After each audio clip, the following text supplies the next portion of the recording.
Gênesis, no capítulo 9, nós vamos ler a partir do versículo 18.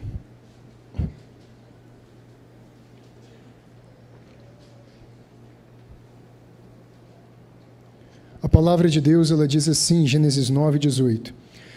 Os filhos de Noé que saíram da arca foram Sem, Cã e Jafé. Cã é o pai de Canaã. São eles os 3 filhos de Noé. E deles se povoou toda a terra, ou se repovoou. Versículo 20. Sendo Noé lavrador, passou a plantar uma vinha. Bebendo do vinho, embriagou-se e se pôs nu dentro de sua tenda. Cã, pai de Canaã, vendo a nudez do pai, fê-lo saber fora a seus 2 irmãos. Então Sem e Jafé tomaram uma capa, puseram-na sobre os próprios ombros de ambos, e, andando de costas, com os rostos desviados, cobriram a nudez do pai, sem que a vissem. Despertando Noé do seu vinho, soube o que lhe fizera o filho mais moço, e disse: Maldito seja Canaã, seja servo dos servos a seus irmãos. E ajuntou: Bendito seja o Senhor Deus de Sem, e Canaã lhe seja servo. Engrandeça Deus a Jafé, e habite ele nas tendas de Sem, e Canaã lhe seja servo. Vamos orar agora ao Senhor. Amado Pai, nós nos colocamos diante da Tua palavra, com as nossas mãos estendidas, como os olhos dos servos estão nas mãos dos seus senhores, e os olhos das servas nas mãos das suas senhoras, assim os olhos nossos estão nas Tuas mãos, esperando que o Senhor nos alimente, que o Senhor nos ensine, e que além de todas as nossas incompreensões, fraquezas, que além de toda a dureza inerente da nossa própria natureza, o Senhor fale conosco. Deus, que nessa noite a Tua luz rompa a nossa cegueira, que nessa noite a Tua voz rompa a nossa surdez, que nessa noite a Tua palavra, pelo poder do Teu Espírito Santo, penetre juntas e medulas, discirna alma de espírito, e que o Senhor nos transforme para a Tua própria glória. Dependemos de Ti, Espírito. Sem Ti, Jesus, também nada podemos fazer.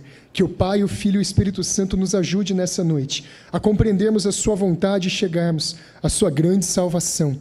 É o que te pedimos em nome de Jesus. Amém. Meus irmãos, o tema dessa mensagem hoje é Maldito seja o rebelde. Tirado daqui do versículo 25, Maldito seja Canaã. O que aconteceu aqui antes do capítulo 9 em Gênesis? Gênesis capítulo 1 e 2, Deus já havia criado a terra, o mundo, os animais, todas as coisas que aqui há, e Ele já tinha dito que tudo isso era muito bom. Gênesis capítulo 3, ocorre a queda, o pecado, a grave desobediência de Adão e Eva, e então o mal entra nesse mundo, e ele não para mais de correr. Gênesis capítulo 4, o pecado ele avança tanto, que um dos filhos de Adão e Eva, chamado Abel, por inveja, foi morto por outro dos filhos de Adão e Eva, chamado Caim, foi assassinado, e esse homem foi cruelmente morto. O primeiro homicídio, feito na primeira família da terra. Não demorou muito, e Lameque, um descendente de Caim, matou 2 homens por motivo fútil, porque um deles tinha esbarrado, tinha pisado nele, e porque o outro tinha machucado ele. Então você percebe que em Gênesis capítulo 6, a maldade do ser humano, ela já tinha crescido tanto, logo nos primeiros anos da existência dos seres humanos aqui na Terra, já tinha avançado tanta iniquidade, que Deus precisou resolver a situação.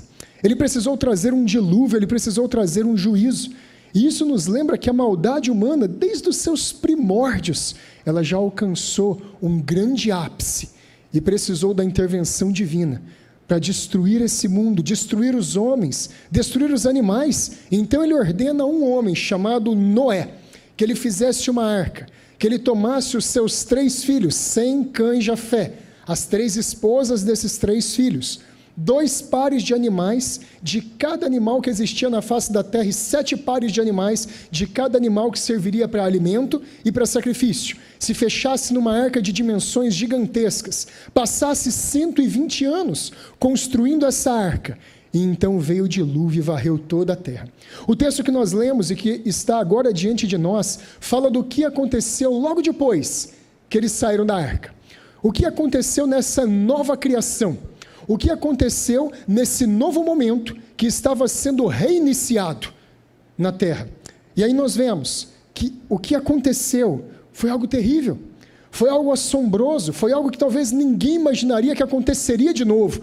Talvez Noé ele se lembrasse muito bem daquela geração perversa dos filhos de Caim, dos gigantes que estavam sobre a terra. Talvez ele se lembrasse disso tudo e pensasse, puxa, ainda bem aquilo tudo acabou. Mas nem bem passaram alguns anos. A Bíblia não conta aqui quantos eles foram. Parece que tudo estava acontecendo novamente. Maldito seja Canaã. Por que isso aconteceu? Meus irmãos, a palavra maldita é uma palavra muito forte. Nós considerarmos alguém maldito é algo repugnante, é algo que nos causa dor, que nos causa aflição. Uma pessoa ser marcada como uma maldição. Essa palavra no hebraico, ela significa alguém que foi testado e duramente reprovado. É alguém abominável. É alguém que por causa do que fez, ou por causa de quem é, deve ser submetido a grande sofrimento. Dificilmente essa palavra ela é utilizada em contextos leves, em todo o Antigo Testamento. O texto que nós vemos aqui fala que um homem, aquele que tinha saído da arca de Noé, um dos filhos de Noé, ele foi amaldiçoado terrivelmente. E parece que o negócio foi tão sério aqui, que a maldição não parou só em Cã, mas a maldição chegou em Canaã, que era filho de Cã e neto de Noé. O que será que aconteceu de tão chocante aqui? Pelo que nós lemos aqui no texto, parece que Noé, ele tinha culpa no cartório. Parece que Noé aqui, nessa situação, ele estava devendo, porque ele tinha se embebedado, ele tinha feito algo também muito equivocado. Mas por que Noé, ele julga Canaã e Cã, o pai dele, de maneira tão impiedosa, de maneira tão forte pelos seus pecados e com tanta severidade? Será que o que aconteceu aqui não foi injusto? Será que Cã não estava só reagindo justamente ao pecado que Noé tinha cometido? Será que a culpa não era de Noé? Será que Cã era inocente? E o que Canaã tinha a ver com essa história? Por que o pai pecou e o negócio caiu em cima do filho? Por que isso aconteceu? Será que Deus e será que Noé não estavam agindo aqui de uma maneira muito exagerada? Maldito seja o rebelde. Nessa noite, nós vamos aprender com essa intrigante passagem, com Noé, com Cã, com o neto de Noé, Canaã, com Sem e com Jafé também. O que nós devemos fazer para não sermos jamais malditos? E o que nós devemos fazer para sermos obedientes, honrosos e reverentes diante de Deus? Vá comigo, lá no texto do versículo 18 e 19, veja só. Aqui é dito para nós que eles saíram da arca e dele se povoou toda a terra. Era o recomeço. As coisas estavam novamente entrando no eixo. As coisas estavam novamente se organizando e depois de um tempo, de uma grande geração maligna, perversa, Deus estava novamente fazendo as coisas se encaixarem. Mas parece que não demorou muito. Parece que aquela sujeira, que aquela pecaminosidade de antes do dilúvio, não bastou um dilúvio nessa terra para lavar essa sujeira. Pense nisso. Às vezes nós ficamos imaginando, nossa, nos dias de hoje, talvez teria que acontecer uma guerra, talvez teria que acontecer alguma coisa muito severa, talvez teria que acontecer alguma coisa muito chocante para chacoalhar as consciências dos homens, para fazer as pessoas perceberem os rumos que nós estamos indo. Ei, há milhares de anos atrás isso já aconteceu. Há milhares de anos atrás as águas cobriram essa terra até 7 metros acima dos montes mais altos dessa terra. Passou de 8.400 metros acima do Everest, do K2, das grandes montanhas lá do Indus Kush. Já passou, já aconteceu algo severo. Nunca aconteceu um tsunami como esse. Nunca aconteceu um juízo, um derramar da ira de Deus como esse. Pergunta, adiantou? Os corações foram mudados? A natureza do homem deixou de ser o que ela é. A natureza do homem foi transformada.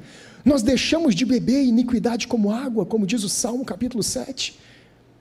Não, mas se acontecer alguma coisa muito severa na minha vida, se acontecer alguma coisa muito intensa na minha vida, eu vou mudar e aquilo ali vai me despertar. Meus irmãos, não se engane. A única coisa que pode mudar as nossas vidas se chama graça de Deus. Um encontro impactante, um encontro iminente e um encontro transformador com a graça de Deus. A única coisa que pode purificar o pecado, tanto no mundo quanto nos corações do homem, é um encontro com a pessoa de Jesus Cristo, como aconteceu com o apóstolo Paulo na estrada de Damasco. Doenças, dores, fraquezas, caos, calamidades, se elas não forem santificadas pela graça de Deus, elas podem, na verdade, endurecer mais os nossos corações. Veja só, nós estamos falando aqui do pecado de um filho cometido contra um pai. E é claro que isso nos lembra da lei moral de Deus, dos 10 mandamentos. E qual é o 5º mandamento? Honra o teu pai e a tua mãe, para que se prolonguem os teus dias na terra que o Senhor teu Deus te dá. Esse é o 5º mandamento, honra o teu pai e a tua mãe.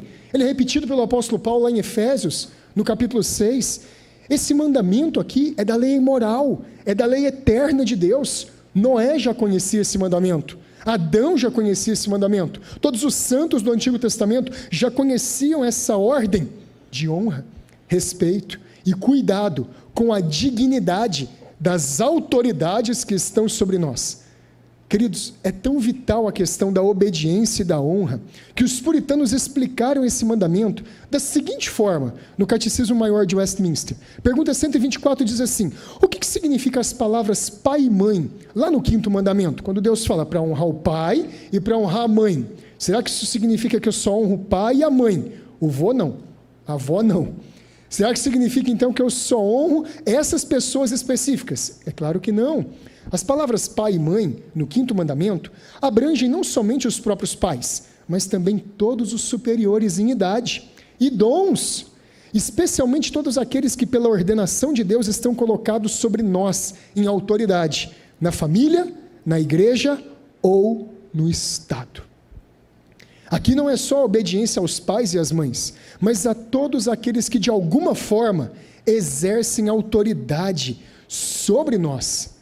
E quando nós avançamos um pouco mais na compreensão desse 5º mandamento que está em vista aqui, nós vemos que o objetivo dele é proteger a autoridade, é proteger a figura do pai, da mãe, do governante, é proteger a figura do esposo, é proteger a figura dos líderes judiciais, dos líderes civis, é proteger a figura dos líderes religiosos, dos oficiais da igreja, pastores, presbíteros, diáconos, é protegê-los da zombaria, é protegê-los da humilhação, da rebeldia, é proteger a honra dessas pessoas. E aí os puritanos eles falam de novo, o que é essa tal de honra que os inferiores têm que proteger das autoridades? Vamos ver?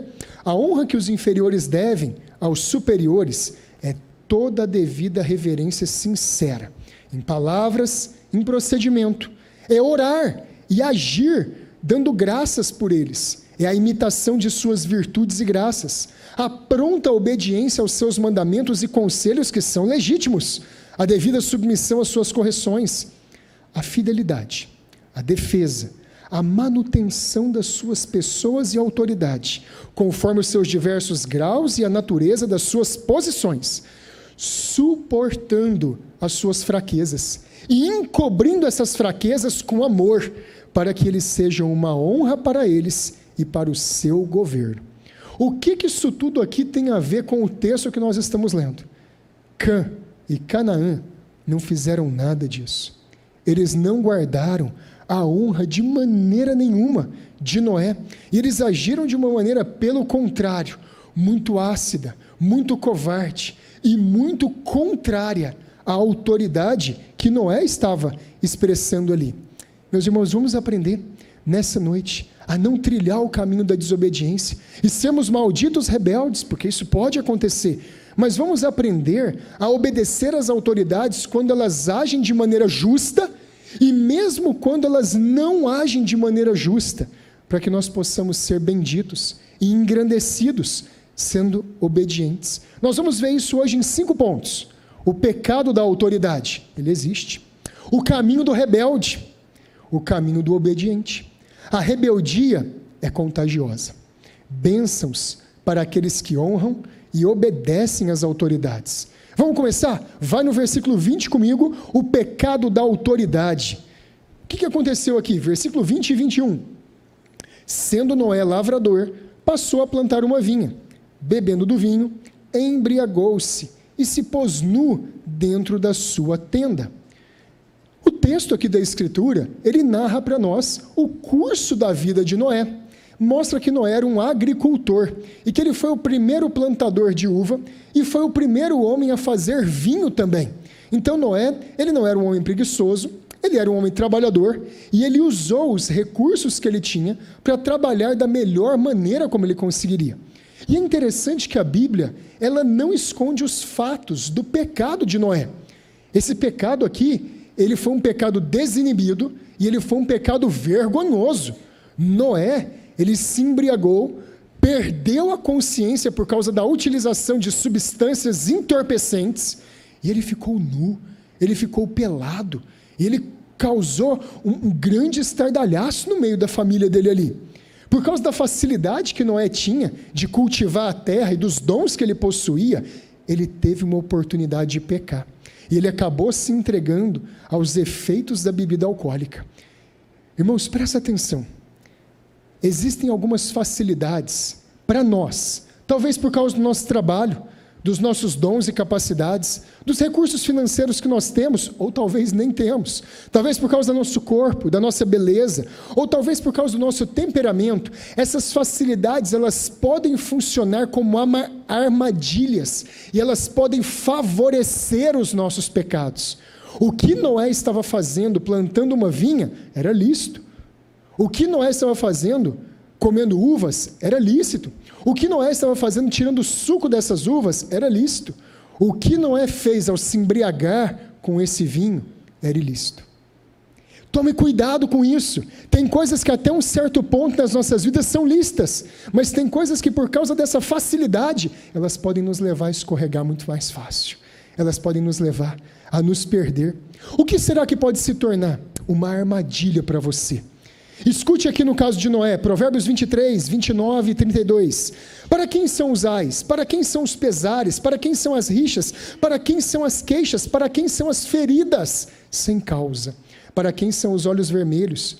Para os que se demoram em beber vinho? Para os que andam buscando bebida misturada, bebida forte? Não olhes para o vinho quando se mostra vermelho, quando resplandece no copo e se escoa suavemente, pois ao final ele morderá como a cobra, e ele picará como a serpente. A Bíblia não esconde. O pecado de Noé foi intenso. Irmãos, esse homem aqui, ele perdeu o domínio próprio, ele perdeu o juízo, ele foi vencido e ele foi enganado por uma substância intoxicante que tirou dele a capacidade da razão. É isso que o álcool faz. E só como adendo, tem muitos aí querendo promover esse tipo de conduta no meio da igreja do Senhor. Mas isso levou Noé a uma situação vergonhosa. Ele chegou ao extremo de ficar pelado dentro da sua tenda. Ouça Efésios 5,18. Não vos embriagueis com o vinho, no qual há dissolução, mas enchei-vos do Espírito. Você tem um texto do Antigo Testamento mostrando o que acontece com a embriaguez, Provérbios 23, e você tem um outro texto do Novo Testamento mostrando o conselho do apóstolo Paulo. Não brinca com isso. Não se entregue a essas coisas nos levam a atos desonrosos, elas podem facilitar, elas podem criar uma permissão para fazermos aquilo que é depravado. Desde os tempos bíblicos, meus irmãos, o alerta é solene para tomarmos cuidado com todas as substâncias que tiram o nosso domínio próprio. Nós devemos ter uma postura de atenção, de abstenção da bebida alcoólica, porque ela é muito mais sábia para os dias de excesso que nós vivemos, para os dias de licenciosidade, imoralidade e escândalo que a bebida causa no nosso tempo. Noé, um homem que foi chamado de justo diante de Deus, um homem que foi o único escolhido para construir a arca do Senhor, perdeu o controle, perdeu o domínio diante da bebida, foi vencido por ela, e a autoridade, que deveria ser a expressão da pureza, a expressão do caminhar correto, a expressão da justiça, essa autoridade aqui pecou. Isso aqui foi o dia que ele caiu, foi o dia da vergonha dele. Mas isso nos leva para o nosso segundo ponto. Veja o versículo 22. Geralmente, quando uma autoridade peca, tem alguém para olhar e fazer alguma coisa. Versículo 22. Cã, pai de Canaã, vendo a nudez do pai, fê-lo saber fora da tenda, a seus 2 irmãos. Aqui nós vemos o nosso segundo ponto. Qual é o caminho do rebelde? Como o rebelde age? Isso aqui é muito importante para nós. Porque muitas pessoas que têm problemas com a autoridade, muitas pessoas que têm dificuldades em obedecer, de se submeter, muitas pessoas que têm dificuldades em compreender a vontade de Deus, estabelecendo hierarquias na criação dele, e é assim que Deus governa esse mundo, e é assim que ele vai continuar governando esse mundo até o fim, ele não vai mudar. Mas essas pessoas às vezes têm dificuldade com isso. Noé pecou, e o pecado de Noé deu a oportunidade para nós vermos aqui no nosso texto hoje, como que o rebelde age e como que o obediente age. Como é no mundo que Cã ficou sabendo que o pai dele estava tonto, pelado, dentro da tenda? Não tinha raio-x naquela época, não tinha nenhuma dessas coisas naquela época. Como é que ele ficou sabendo disso? Olha, irmãos, tem uma coisa muito errada aqui. No mínimo, Cã, ele foi indiscreto. No mínimo, Cã, ele estava na hora errada, fazendo o que não devia, procurando saber o que não poderia saber. Porque como que ele ia ficar sabendo disso? Noé estava lá dentro. Noé ele não estava naquela fase inicial da bebida, alegre, gritando, pagando as coisas para todo mundo, aquele horror, né? Ele não estava daquele jeito lá, não. Noé ele estava já vencido pelo vinho. Noé ele estava caído na sarjeta. Como é que Cã ficou sabendo disso? Como é que ele entrou irreverentemente nos domínios do pai dele? Como é que ele entrou na intimidade dessa autoridade? Quem deu a ele a liberdade para fazer essas coisas? Quem colocou ele na posição de juiz? Quem colocou ele na posição de avaliar o que estava acontecendo com o pai dele? Irmãos, muita gente que desobedece e que tem problema com a autoridade, de novo, é porque elas estão no lugar errado, fazendo a coisa errada. Não acontece por acaso. Apesar da embriaguez e da nudez de Noé, ela não tinha se tornado pública, não. Ela não tinha desqualificado publicamente a autoridade de Noé. Noé não tinha virado um cachaceiro, estava andando lá na nova criação e causando um terror lá. Não, Noé estava dentro da tenda dele, cometeu um pecado, falhou sim, mas ainda estava em privado. Os comentaristas bíblicos dizem que Cã, ele pode ter feito 2 coisas aqui. Ele pode ter olhado e agido lascivamente contra o pai dele, cometendo alguma torpeza ou abuso contra o pai. E é bastante respaldo para pensar nisso. Ou, em segundo lugar, ele poderia ter pensado ou agido com escárnio, zombaria contra o pai, tornando a sua vergonha, que antes era particular, em pública. Ele expôs o pecado do pai dele. Seja o que for, Cã, com certeza, como todo rebelde faz, deve ter justificado o pecado dele. Deve ter falado, eu tenho uma razão para agir assim. Você não sabe o que esse homem me fez. Você não sabe como é que esse homem age. Você não sabe o que essa mãe faz com a gente aqui, com os meninos. Esse patrão, socorro, eu tenho todo o direito de fazer isso. Eu tenho que ir no comércio da Franca. Eu tenho que falar isso no jornal. Todo rebelde, ele acha que ele está investido de autoridade. Ele deve ter dito assim, não foi esse homem aqui que andou com Deus antes do dilúvio? Não é esse aqui que é o justo, que Deus honrou? Não é esse aqui que achou graça diante dos olhos do Senhor? Que papelão, que vergonha essa autoridade. Não se presta para essa autoridade, não. Esse descontrolado, esse homem aqui vencido pelo vinho, ele é uma autoridade e deve ser honrado e obedecido. Irmãos, o que Cã fez aqui foi terrível. Foi terrível, talvez ele abusou do seu pai. E na melhor das hipóteses, ele expôs o seu pai. Há uma grande probabilidade dele ter abusado, porque depois nós vamos ver quem foram os descendentes de Cã, e você vai ver que os pecados deles são muito parecidos com esse daqui. Noé, meus irmãos, ele não era um homem que andava rotineiramente em desobediência contra Deus. Noé era quem era, porque ele constantemente andava com Deus, em santificação. ele lutava para agradá-lo, ele suportou a afronta, ele suportou perseguição. Aquela autoridade que Deus tinha instituído ali, ela não estava ali por acaso, ela foi muito testada na sua obediência. Homens zombaram de Noé, pessoas passaram por ele abanando a cabeça e falando: você é um louco, você é um doido, você está fazendo algo que não existe construindo essa arca. Ele tomou muitas zombarias e afrontas daqueles que verdadeiramente eram depravados antes do dilúvio. Só que com a atitude aqui de Cã, porque você vai perceber em todo o texto bíblico que a gente leu, nada é falado contra Noé. Não tem uma palavra de repreensão contra ele. Não tem uma palavra repreendendo a autoridade, mas tem palavras aqui severas e profundas demais, repreendendo quem foi rebelde. Nada foi falado contra Noé. Cã, ele está mostrando aqui um ressentimento, um rancor, uma ausência de misericórdia e uma crueldade com a autoridade que é quase sem tamanho. Isso aqui que Cã fez foi uma atitude covarde, foi uma atitude para humilhar o pai dele, foi uma atitude para rebaixá-lo. Irmãos, será que ocasionalmente o pecado de uma autoridade, quando a gente fica sabendo dele, quando a gente vê ele, será que nós não estamos só esperando a oportunidade desse pecado, para descobrir esse pecado, e maldosamente expor? Eu sabia que você fazia aquilo. Não, mas eu não vivo fazendo essas coisas.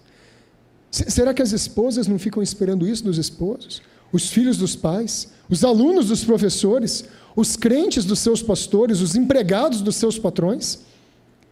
Será que nós precisamos pecar, porque a gente vê outras pessoas pecando, Heitor? Será que porque outras pessoas pecam, nós também precisamos pecar? Presta atenção, nós temos exemplo disso na Bíblia. José, ele foi maltratado pelos seus irmãos, jogado num poço, deixado lá para morrer. Ele foi vendido depois como escravo para mercadores midianitas e levado para o Egito.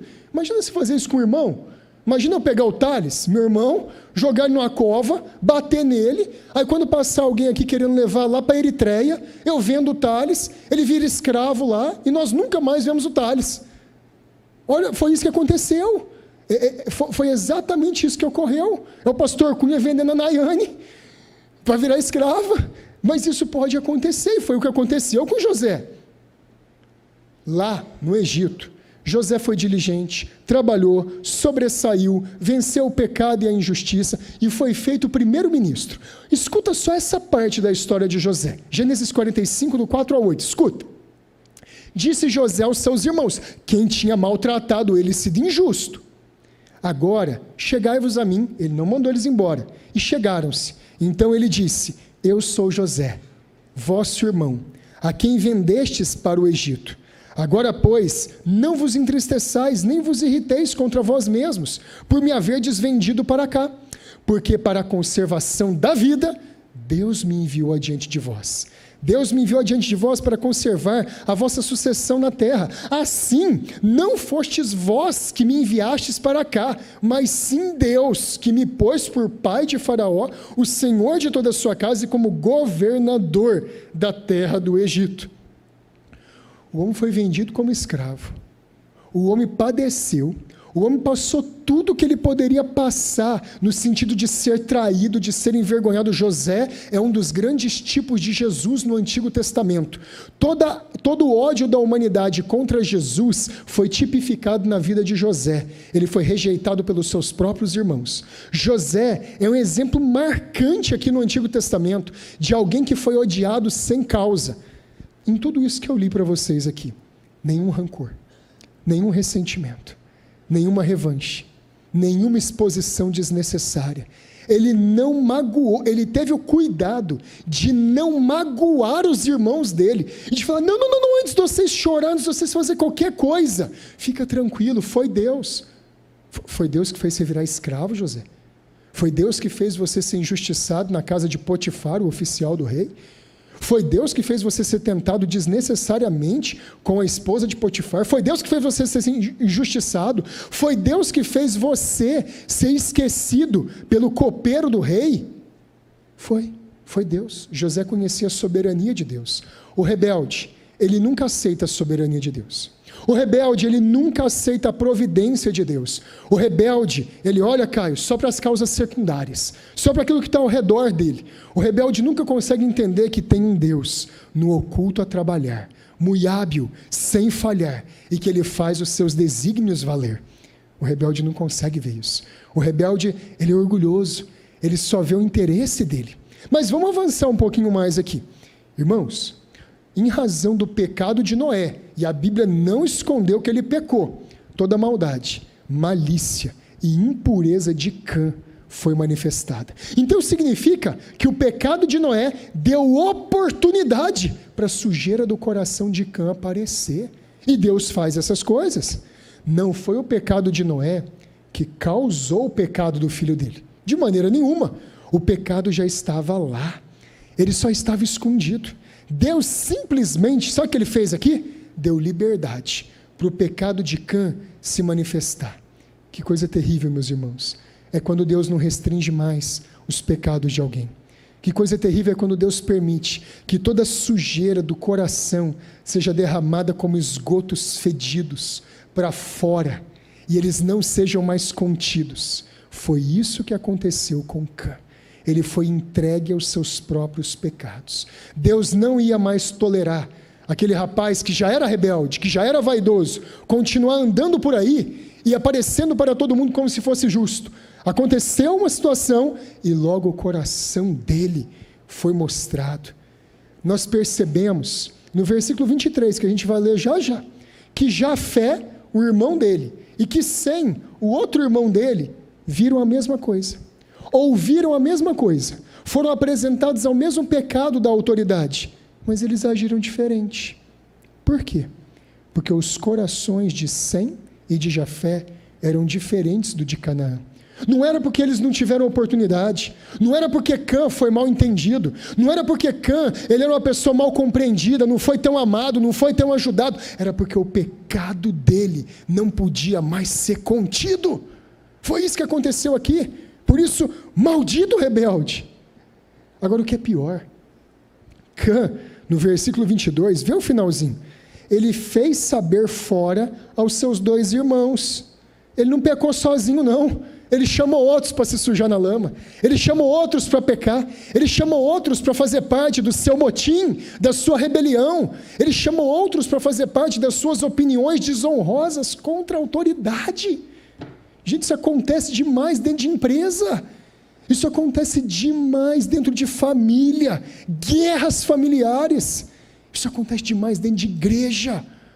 Facções e divisões. Cã expôs impiedosamente, sem misericórdia, o pecado do pai dele para os irmãos. Queridos, será que nós criamos intrigas? Será que nós semeamos contendas entre os irmãos? Provérbios 6 diz que isso deve ser, que quem faz isso é uma pessoa maldita. Será que com a desculpa de nós sermos autênticos, pensarmos por nós mesmos, avaliarmos a situação, julgarmos tudo e reter o que é bom, será que pela desculpa de sermos justos e coerentes, nós nos colocamos numa posição de sermos juízes dos nossos superiores? Ou será que a gente encobre piedosamente com oração, temor e reverência o pecado que não é habitual da autoridade? Ou a gente joga tudo no ventilador, como Cã fez? Isso nos leva para o caminho do obediente. Olha o versículo 23. Então, Sem e Jafé tomaram uma capa, puseram-na sobre os seus próprios ombros de ambos, e andando de costas, rostos desviados, cobriram a nudez do pai, sem que a vissem. Queridos, nós vemos uma diferença gigantesca da ação de Cã, xeretando a tenda do pai dele, fazendo coisas abomináveis e inconvenientes, e depois contando para todo mundo, publicando nas redes sociais o que ele tinha feito. Sem e Jafé não. Ao invés de participar do pecado de Cã, de apoiar, eles se mantiveram fiéis à lei moral de Deus, ao 5º mandamento, e eles protegeram o pai deles no momento de queda. Irmãos, eu lembro de uma história do Paul Washer nisso aqui. Muitas pessoas olhando para ele, mandando e-mails, conversando com ele em conferências. Mas o Senhor é tão extraordinário, o Senhor é tão tremendo. Ele fala, não sou não. Se você viver um mês junto comigo, você vai achar que eu nem sou crente. Irmãos, eu vi meu pai pecar. É mesmo? Eu vi o pastor, ele falhou. O meu patrão foi injusto. Puxa vida, é verdade. Ainda bem que vocês viram ele pecar, porque senão nós íamos ter a quarta pessoa da Trindade, senão nós íamos ter mais um Jesus andando na terra impecável. Você viu a autoridade pecar? Isso vai acontecer. Vai acontecer uma vez, 2, 3, 300. O Antigo Testamento mostra para nós várias autoridades pecando. Moisés casou com uma mulher que não devia ter casado, uma mulher cuxita, uma mulher da Etiópia. Lá foi a irmã dele, lá foi o irmão dele. Ei, Moisés, você é danadão, né, Moisés? Fez errado, né? A irmã dele pegou lepra por causa disso. E Deus só não fulminou Arão porque ele era sacerdote. Davi pecou, fez o que estava, fez a vontade dele, adulterou, matou um homem. Absalão, o rebelde, o maldito rebelde, nutriu tudo isso no coração dele, foi contra o pai dele, terminou morto e atravessado por espadas. Maldito rebelde, eles terminam mal, eles não acabam bem. Irmãos, quando nós vemos algo bombástico na vida de uma autoridade que nós devemos honrar, como é que você reage? Isso vai dizer muito com relação a você e a semelhança que você tem com Jesus. Sabe por quê? Porque Jesus é a única pessoa que pisou nessa terra que em todo momento foi 100% santo, que em todo momento foi 100% justo, que em todo momento não cometeu nenhum pecado. Mas não foi só isso. Em todo momento, todos os pensamentos, as intenções, as palavras e as ações de todos os seres humanos que estavam vivos naquela época, que já tinham morrido e que ainda nasceriam, ele, como a natureza divina dele, ele estava sendo perfurado com aquelas ações. Ele estava vendo aqueles pecados. Jesus não deixou de ser Deus quando ele veio à terra. E ele estava vendo aqueles pecados todos. Ele sofria, ele era um Deus santo, um Deus justo. E em todos os momentos, a glória dele, como a gente aprendeu ontem com o presbítero Jonas, a dignidade dele estava sendo afrontada por causa dos pecados. Como é que Jesus agia então, ao ver o erro, ao ver a falha?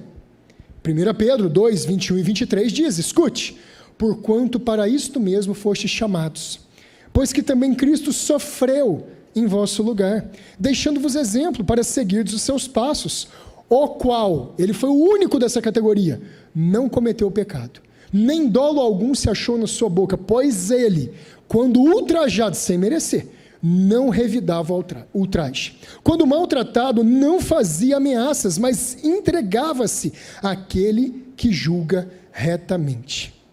Aqui está o padrão de como o obediente reage. Ele reage com honra, igual Jesus reagiu. Faz esse teste. Quando você fica sabendo de algo, é a primeira oportunidade que você tem, não vou obedecer mais essa pessoa, não quero mais ouvi-la, ela errou, ela pecou. Todos os seres humanos vão pecar. Todos os homens, mulheres, todos os que têm autoridade, eles vão pecar.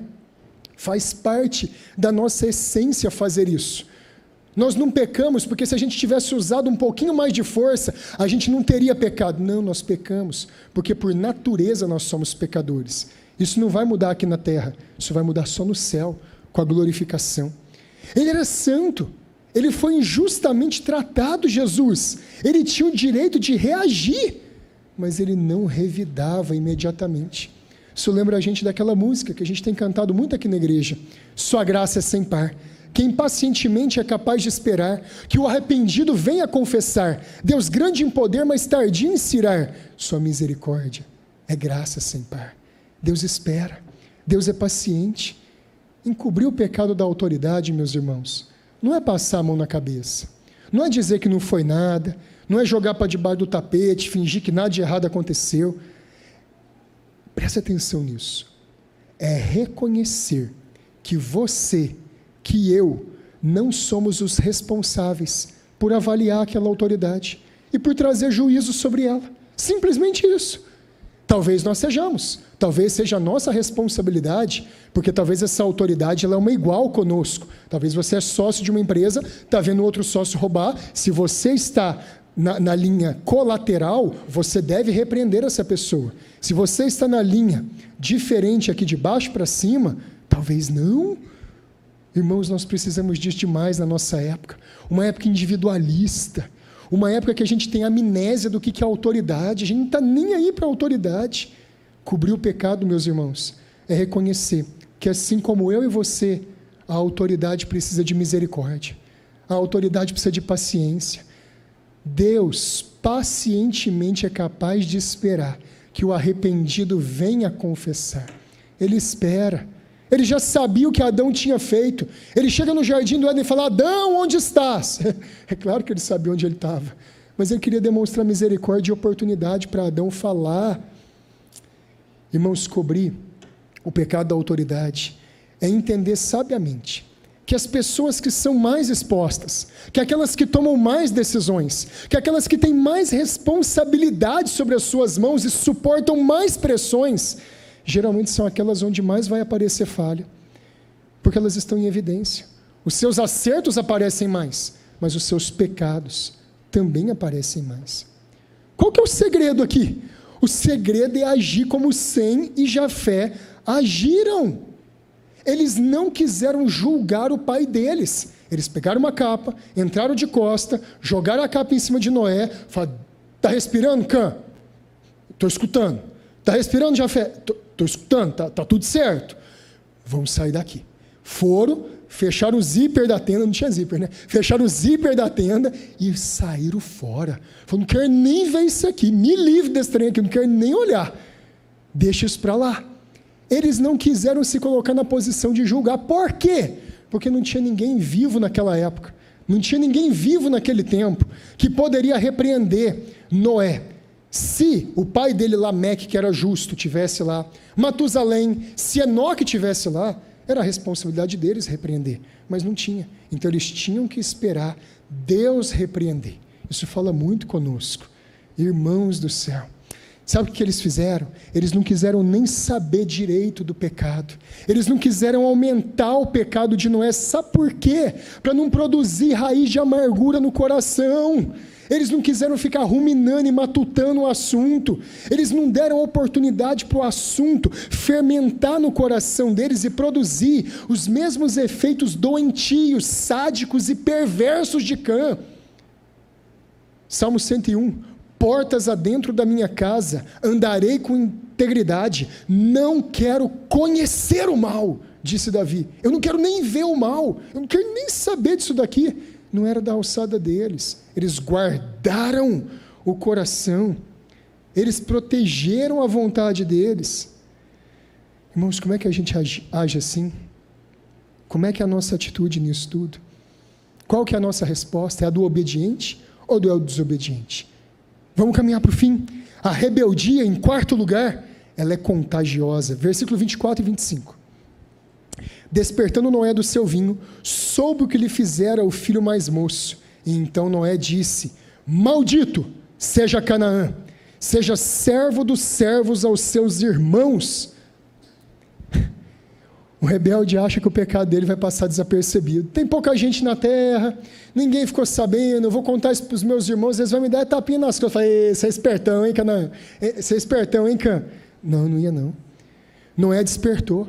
Uma hora o efeito do vinho passou. Uma hora as coisas foram estabelecidas. Talvez Noé viu o estado físico que ele estava. Talvez Noé ficou sabendo pelo relato de Sem e Jafé o que tinha acontecido. Noé despertou. Ele voltou a si. Cã, meus irmãos, tinha feito algo muito mal.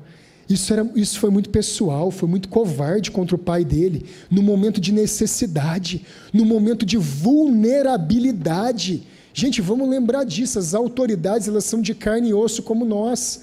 Elas passam por dias maus, elas têm dor de cabeça, elas não dormem bem, têm febre.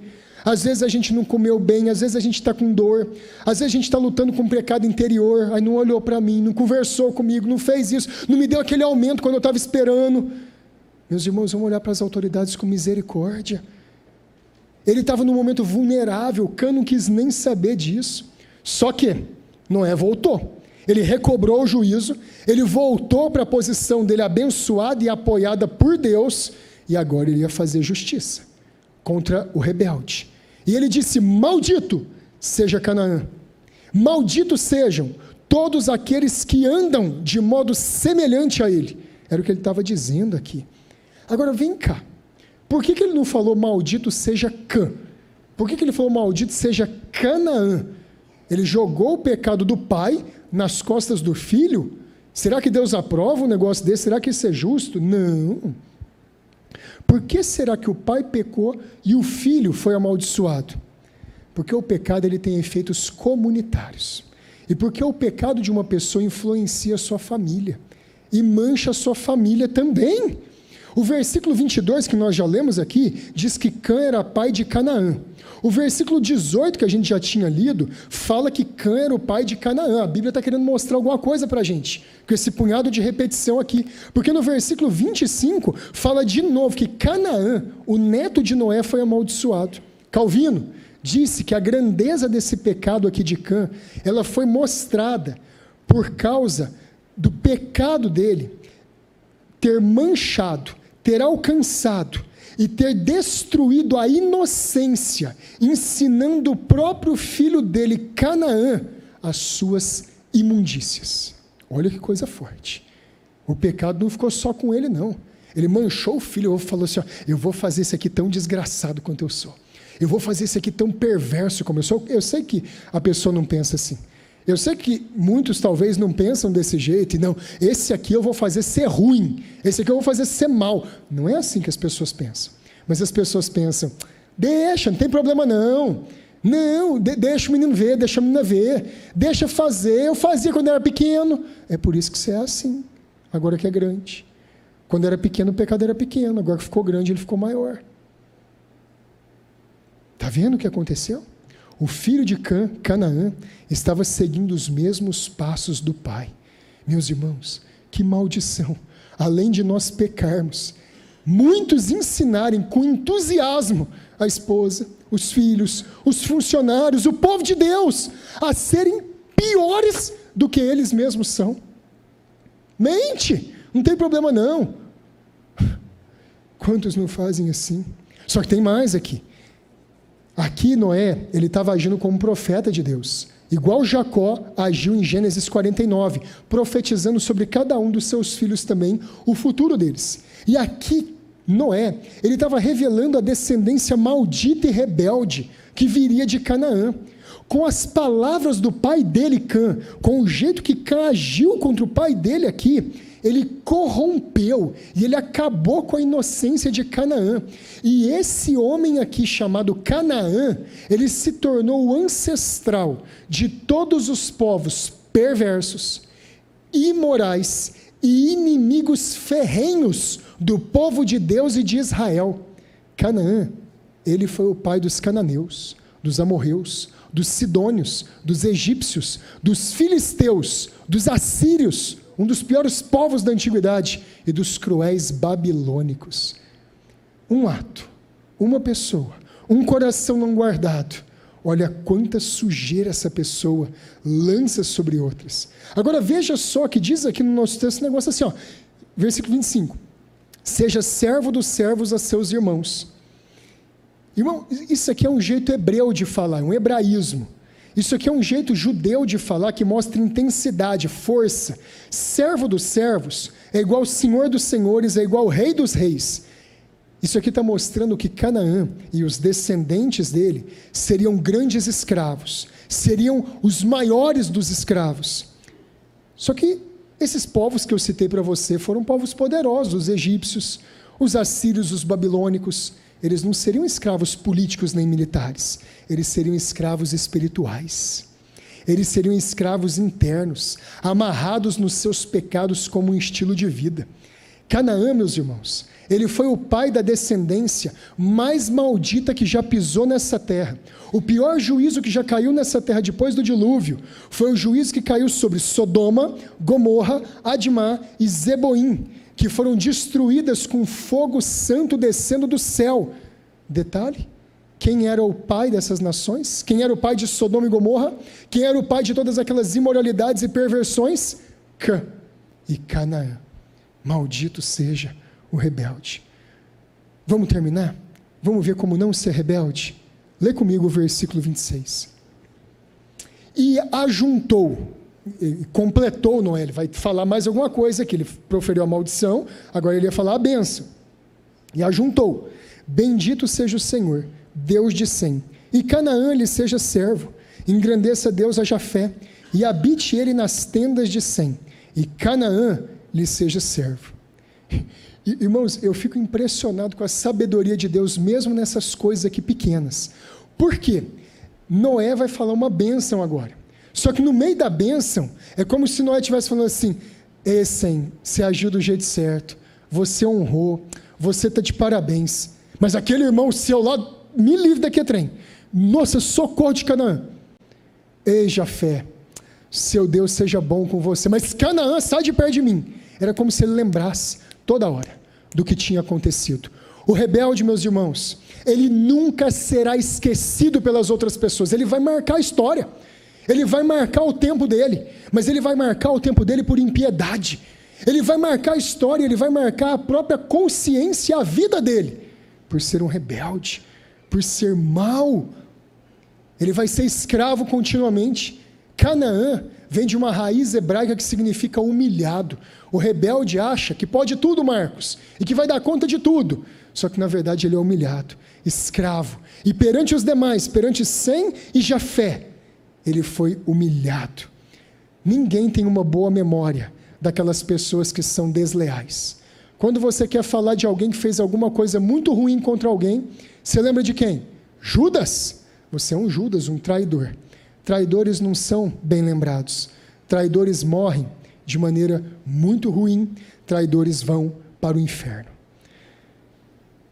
Irmãos, mas olha que interessante. Aqui o texto fala que foi bendito Sem, e que foi bendito Jafé. E aqui o texto na construção hebraica é muito inteligente, ele fala: bendito seja o Senhor, Deus de Sem. Engrandeça Deus a Jafé. Olha que interessante. Aqui aparece, se você olhar na sua Bíblia, bendito seja o Senhor, Deus de Sem. Yahvé, o nome da aliança, do pacto de Deus com o seu povo. Sem é de onde viriam os semitas, de onde viria Éber, que é o pai dos hebreus, de onde viria Abraão, Isaque, Jacó, Judá, pai dos judeus, e de onde viria o Messias. Então nós percebemos aqui que Sem tinha aliança com Deus, tinha vínculo. Agora, olha que interessante, isso aqui é uma coisa que só vai se cumprir no Novo Testamento. Engrandeça Deus a Jafé. Quem foi Jafé? Jafé, ele foi o antepassado dos gregos, dos cretenses da ilha de Creta, dos etruscos, os antigos povos que povoaram a Itália, depois Roma, daqueles povos todos que viveram naquela parte de cima, superior da Ásia e da Europa. Quem são essas pessoas aqui? Essas pessoas também teriam um lugar junto com Deus. Engrandeça Deus a Jafé e habite ele nas tendas de Sem. Jafé, ele seria convidado um dia para morar junto com o povo da aliança de Deus. E aí Deus, no Novo Testamento, ele vem e ele faz judeus e gentios, os gregos, os bárbaros, os romanos, se unirem debaixo de uma mesma tenda, de uma mesma habitação, de uma mesma igreja. Isso aqui é a graça de Deus no Novo Testamento. Isso aqui é a graça de Deus para a salvação. E os descendentes de Canaã? Eles são os malditos, eles são os maus. Eles são aqueles que não têm vínculo com Deus. Deixa eu contar uma história para vocês, só para a gente encerrar. Uma vez, Napoleão, ele estava passando por um caminho rural e ele tinha que atravessar uma fazenda. Napoleão, o grande imperador da França, ele tinha que atravessar aquela fazenda. Ele chegou na porta da fazenda, tinha um menino sentado na frente do portão da fazenda e o menino não queria deixar Napoleão passar. Ele estava com milhares de soldados, com seus generais lá, e o menino não deixou Napoleão passar. Napoleão ficou bravo com ele, zangado, e gritou: menino, saia da frente, eu sou o imperador Napoleão Bonaparte, eu quero passar. O menino tirou o chapéu, falou: senhor imperador, eu respeito a sua honra, mas o meu pai falou que ninguém passa por esse portão, então o senhor não pode passar aqui. Napoleão ficou tão impactado com aquela história, que ele virou na hora para trás, chamou os generais dele e falou assim, ó, me dá 1000 homens com a obediência e a lealdade desse menino, e eu conquisto o mundo inteiro. Tenha você filhos assim, e você não vai ser envergonhado. Tenha você irmãos assim de fé, e você não vai ser envergonhado. Nós precisamos de pessoas que protejam a autoridade. Nós precisamos de pessoas que guardem a autoridade. Esse menino peitou um dos maiores imperadores da época. Seja você assim também. Sabe por quê? Porque do mesmo jeito que a desobediência é contagiosa, a obediência também é contagiosa. A nossa obediência faz outros serem obedientes, faz outros serem fiéis também. A nossa obediência a Deus e às autoridades, ela constrói um caminho para outros serem abençoados. Ah, meus irmãos, a obediência de Sem e de Jafé fez tantos povos nesse mundo serem abençoados. Pela graça, pela bondade de Deus, seja você então, aquele que vai terminar bem, em obediência, em honra, em reverência à autoridade. Honre a Deus, honre as autoridades que Deus generosamente, como um presente, porque ele sabia que você não podia viver sem elas, colocou sobre a sua vida. Você vai colher, promessa do Senhor, muitas bênçãos por isso. Vamos orar.